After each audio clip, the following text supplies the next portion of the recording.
പൈവളിക പഞ്ചായത്തിലെ പ്രധാന ടൗണായ പെർമുദയിൽ അടിസ്ഥാന സൗകര്യമെങ്കിലും ഒരുക്കാൻ അധികൃതർ തയ്യാറാകണമെന്ന ആവശ്യം ശക്തമാകുന്നു.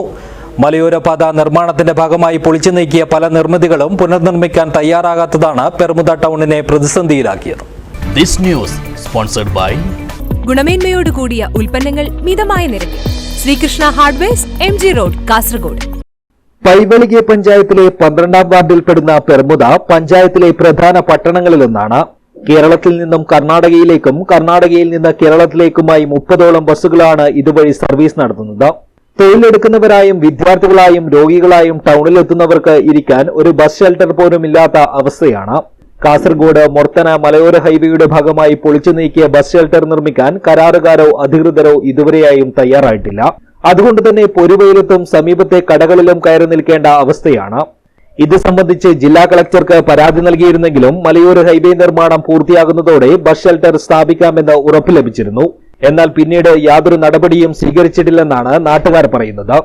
പെർമുദ ടൗണിൽ ഒരു ബസ് സ്റ്റാൻഡ് ഉണ്ടായിരുന്നു നിലവിൽ പഞ്ചായത്തിൻ്റെ, അതിനെ പൊളിക്കുമ്പോൾ പറഞ്ഞ് നല്ലൊരു ബസ് സ്റ്റാൻഡ് ഉണ്ടാക്കാം, ഫുട്പാത്ത് ഉണ്ടാക്കാം, എല്ലാ സൗകര്യം ഉണ്ടാക്കാം, റിക്ഷയ്ക്ക് സ്റ്റാൻഡ് ഉണ്ടാക്കാം, ഇങ്ങനെയുള്ള എല്ലാം പറഞ്ഞിട്ടുണ്ടായിരുന്നു. പിക്കപ്പിന് ഉള്ളത് ഇന്ന് പെർമുദയിൽ ഒരു കുട്ടീനെ തട്ടിയിട്ട് പെണ്ണുങ്ങളും ആണുങ്ങളും ഇങ്ങനെ നിൽക്കേണ്ടി വരുന്നു, സ്ഥലമില്ല.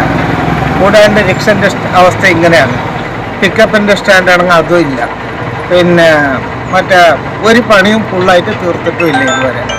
കഴിഞ്ഞ 20 വർഷമായി ടൗണിൽ ഓട്ടോ ഓടിക്കുന്ന തൊഴിലാളികളും വലിയ പ്രതിസന്ധിയാണ് അനുഭവിക്കുന്നത്.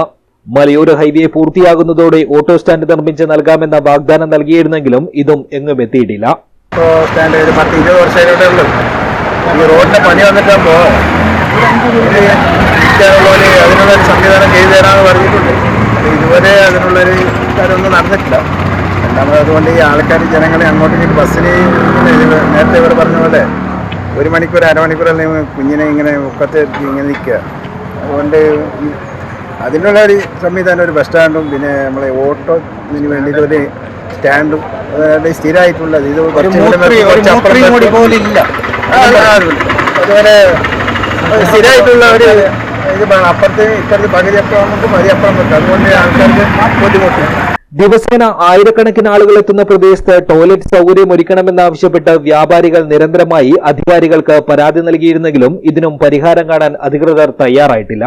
ധർമ്മത്തെടുക്കാൻ സ്കൂളിന്റെ അപ്പുറത്ത് സ്കൂളുണ്ട്, സ്കൂളിൽ വേറെ ലാട്രിനുണ്ട്, ബാത്റൂം എല്ലാം ഉണ്ട്. അന്ന് ഗവൺമെന്റിന്റെ ഒരു നല്ലൊരു ലാട്രിനും ഒരു കക്കൂസും കാര്യങ്ങളെല്ലാം കെട്ടിയിട്ട് അതിന് ഇതുവരെ ഉപയോഗിക്കാൻ കഴിഞ്ഞില്ല. കാരണം പറഞ്ഞത് കെട്ടിയിട്ട് ആയ ശേഷം അത് PWയുടെ സ്ഥലം, PW ഞങ്ങൾക്ക് അതിൻ്റെ ഇത് പേപ്പർ തന്നിട്ടില്ല എന്ന്. അപ്പോൾ ഇതുപോലത്തെ ഒരു സ്ഥലത്തില്ല.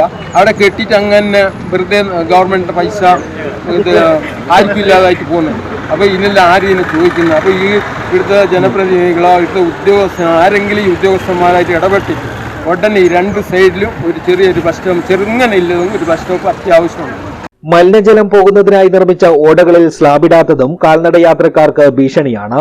മാലിന്യങ്ങൾ നിറഞ്ഞ ഓടകളും പരിസര പ്രദേശവും ശുചീകരിക്കാനുള്ള പ്രവർത്തനവും പഞ്ചായത്തിന്റെ ഭാഗത്തു നിന്നും ഉണ്ടാകുന്നില്ലെന്ന പരാതിയും ഉയരുന്നുണ്ട്. News bureau, Uppala.